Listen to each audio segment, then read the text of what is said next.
waxaa runtii aan rabaa inaan meeshaan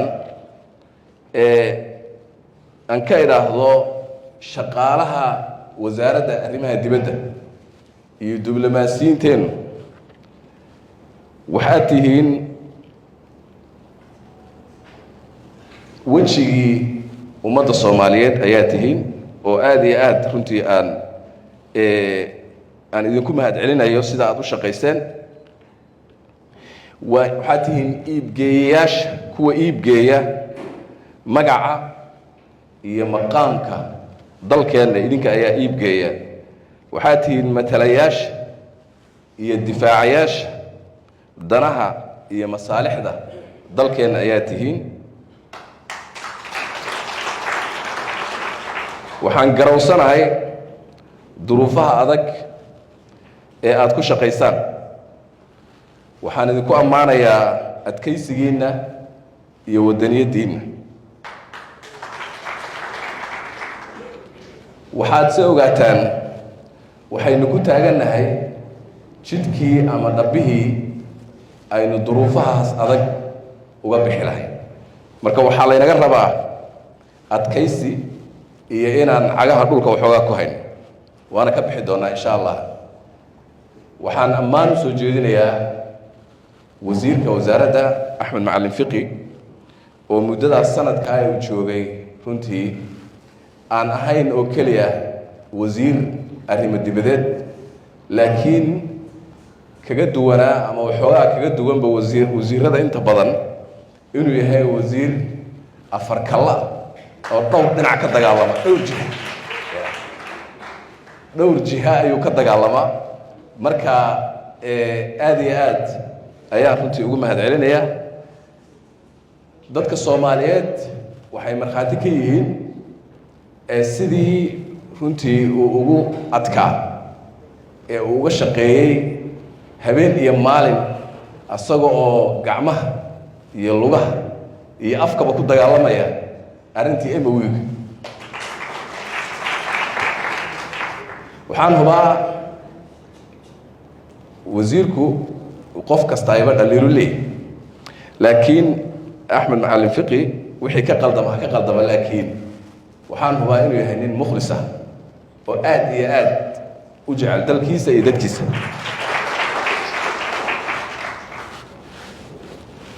aniga Axmed saaxiibaan nahay xilliyada ka midana waxbaan wada baran jirnay.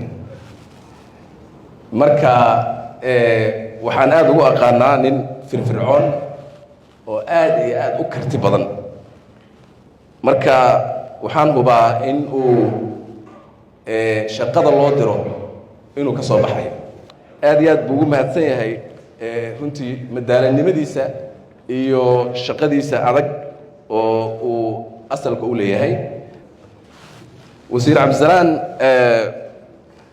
hawl fudud ma hortaalo, hawl aad u culus ma hortaalo, laakiin waxaan ku ogahay aqoon, karti, xirfad iyo hufnaan runtii u suurta gelinaysa in uu shaqadan isaguna si wanaagsan u qabto. labada wasiir waxay isaga egyihiin waan dhowr jeer baan rarnay, waan soo rarnay. wuxuu hogaaminayay qaybta socialka oo dhan ee dowladda, wasaaradahaas iyo hay-adahaas ayuu hogaaminayay. wax weyn ayuu ka bedelay muddadii koobnayd. waxaan aad u jeclaystay runtii markuu hadda xilka wareejinayay qorshaha uu ii soo gudbiyey ee la xiriira qaybta socialka ee wasaaradaha oo ku xiran NTB-gaas oo aan rajeynaya ilaahay idinkiis inaynu hirgelin. marka aad iyo aad buu u mahadsan yahay. isagana waxaan rajeynayaa inaad gacmo fara kusoo dhaweysaan oo la shaqaysaan. waxaanse ku adkaynayaa meeshaan wasaaraddan waxaynu sheegnay inay tahay muraayaddii ummadda Soomaaliyeed. waxaynu sheegnay inay tahay meeshii dalka Soomaaliya laga difaacay. waxaan sheegnay meeshii masaalixda ummadda Soomaaliyeed ay ka soo galaysay ee lagu keenay. waxaan u baahannahay wasaaraddan reformka socda in la sii xoojiyaan u baahannahay reform aad u xoog badan ay wasaaraddan u baahan tahay wasaaraddan waxay u baahan tahay in diblomaasiyiintii si fiican loo bisleeyo oo moralkana loo dhiso lana tababaro waxay u baahan tahay in corruptionka waxaan ka wada xoolo ma ahee waxyaabaha kale ee aan habboonayn ee daalac naasilka in laga tirtiro wasaaradda arrimaha dibadduna waa meeshii aan rabno in arrintaas lagu dabaqo xeer bay gaar ay leedahay lagu maamulaa jira wasaaraddan xeerkeeda in lagu maamulaan rabnaa inaan laga deginaan rabnaa wasaaraddan shaqaale ku meel gaar ah inuusan dhex jooginaa la rabaa shaqaalaheedu waa civil servant xeer lagu maamulay leedahay oo foreign service